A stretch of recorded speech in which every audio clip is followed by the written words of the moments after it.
Hello everyone, now I'm going to show you how to tie rather simple fly and a very simple body, but it looks pretty amazing if you ask me.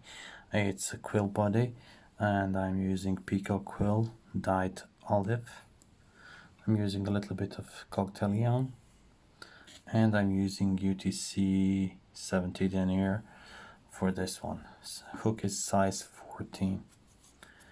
So I'm going to start with bare hook in my vise, of course. So let's go.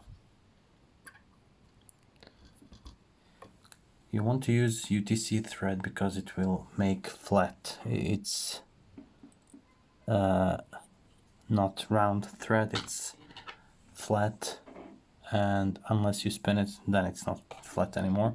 So first of all, you start your thread somewhere where you want your thorax to end and abdomen to begin. Pluck out a couple of fibers of cocktail yarn. I like to use like 5-6 of them for the hook this big. For bigger one, I like to use more, of course. Now it's nice speckled, so you can measure it like this, hook length, and then just transfer and remember which of these spots you used as a gouge. So just pinch, loop, and go. 1, 2, 3. It's nicely secured. 4.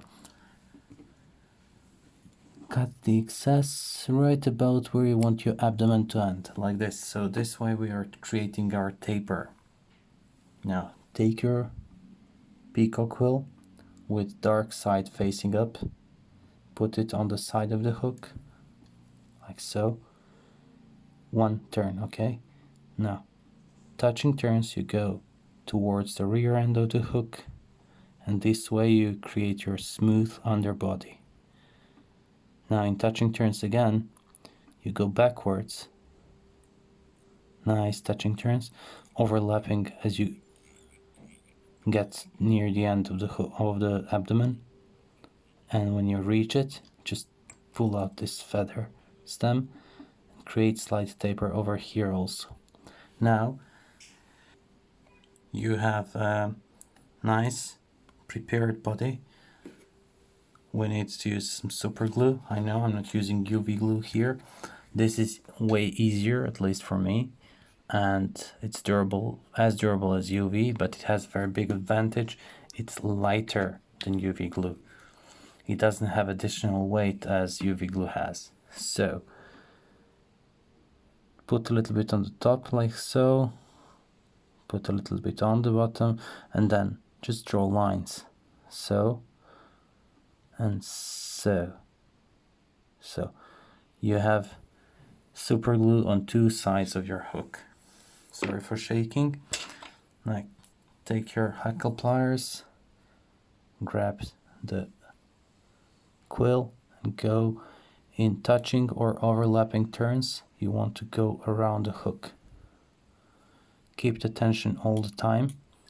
It's a little bit difficult for me because of the phone in front of my face.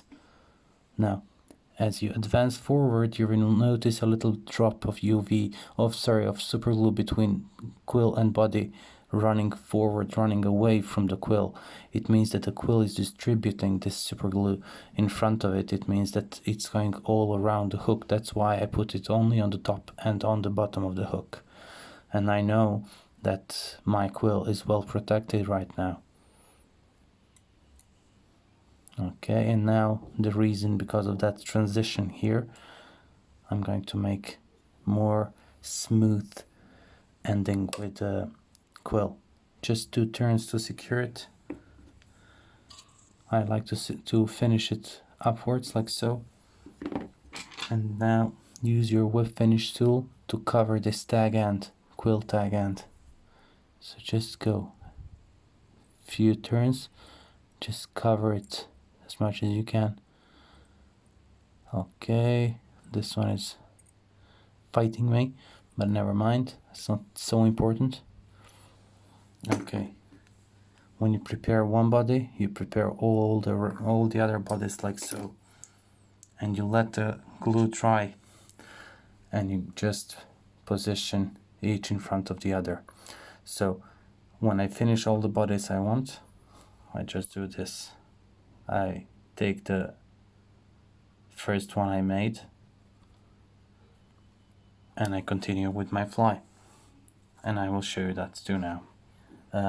First thing I'm gonna do is I'm gonna change the thread. I'm going to use Nano Silk 18 because it won't create too much bulk in my fly, and it's very strong, so I can pinch and hold all my materials very, very tightly. So make sure that you are catching the thread properly, that it won't unravel. So when you catch the thread, the next thing you want to do is to catch a little bit of parapost.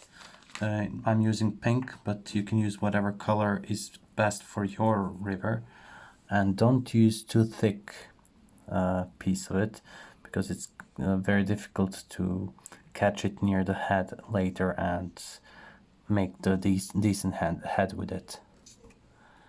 So make sure that you're catching this very, very tightly, that it won't pull out when you pull on it.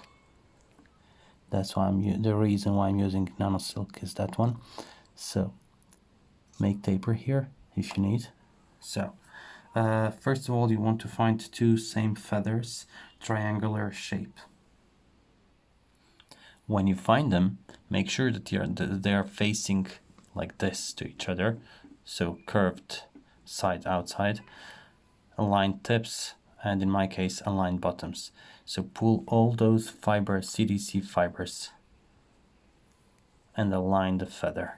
So pull everything, use everything, like so. Now when you're ready, measure the wing. You want tip of the wing here, and at the end of the hook you want your tying point. So more or less this is going to be it. Now spin your thread to make it round, not flat, even though it's very thin. Okay, make one or two nice turns, position the thread on the top, tighten the thread, make 2 turns, 3 in front of it, then check the wings. Are they looking good? In my case, yeah, I think they are. Now make a little bit of a dam here,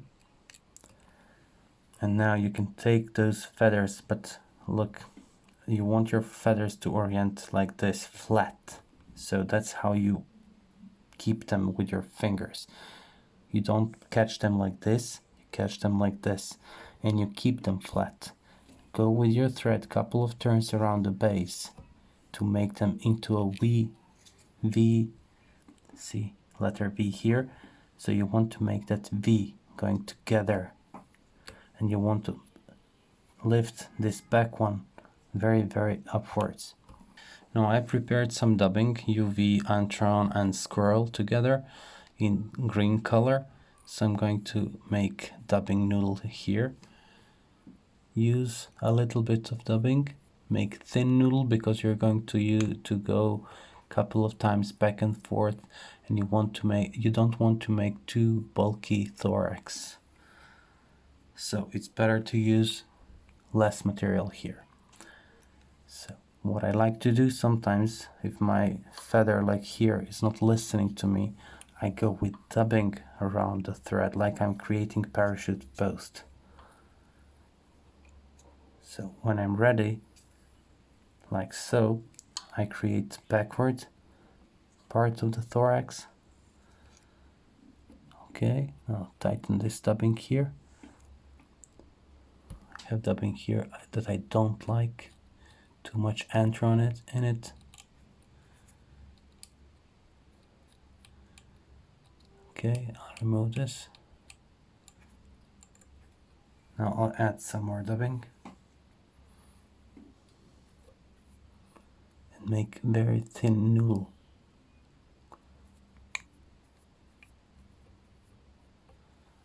Now I'll go bit by bit here. I want to push this wing backwards. This is too much. I went over it, I guess. like so. This is nice. And then I go forward. I need a little bit here to cover this bump. Just a little bit, as you can see. Okay, and then head. Now, this is very good because you're using your CDC very efficiently. So you have 2 feathers and you're going to use almost everything of them. As you can see, just push it a little bit with your thumbnail, and you have split wings already. Much easier than without a stem, where you almost have to count how many of them did you use. So just pull this one. Now the more tight you pull it, the more split wings are going to get. So position everything with your left hand, like so. Catch it loosely, 2 turns. Now pull more if you want, like so, and hold with these 2 fingers, and then you can pull on it. Now go with your thread towards the eye of the hook, then go backwards, and what you want to do, I will show you now. You want to create a slightly longer head here. So when you fold back this indicator material, you need just 1 turn, like so, to catch it, and then pull tightly on it. Now it won't slip down because there is a bump over here. Just you need to do is do a couple of whip finish knots and you're done. Your fly is ready to go with just one more thing. So stay with me. I'll explain a couple of things by the end of the video. So cut indicator, cut wings here. Now you can see it has like almost perfect shape. You can cut this part here if you want, but I don't. I want to keep as much CDC as I can. So what you achieved with this, first of all, you used 2 CDC feathers almost entirely. So you didn't use these 2 butt ends. Now, aside from using 2 CDC feathers, I find it quite valuable material, quite expensive sometimes, and I want to use as much as I can of it. You get better buoyancy with this because 2 CDC feathers used almost at maximum are better at floating than the 2 CDC feathers that are half used. That's quite obvious. And also it's easier to split those wings, and the stem is actually going to keep the shape of the wings better than if you have wings without stem. So what I tend to do, I like to make rough flies like this one with stems, emergers, and small flies without a stem, if that makes some sense. So thank you very much for watching. If you like this video, please give it a like, subscribe, and see you next time.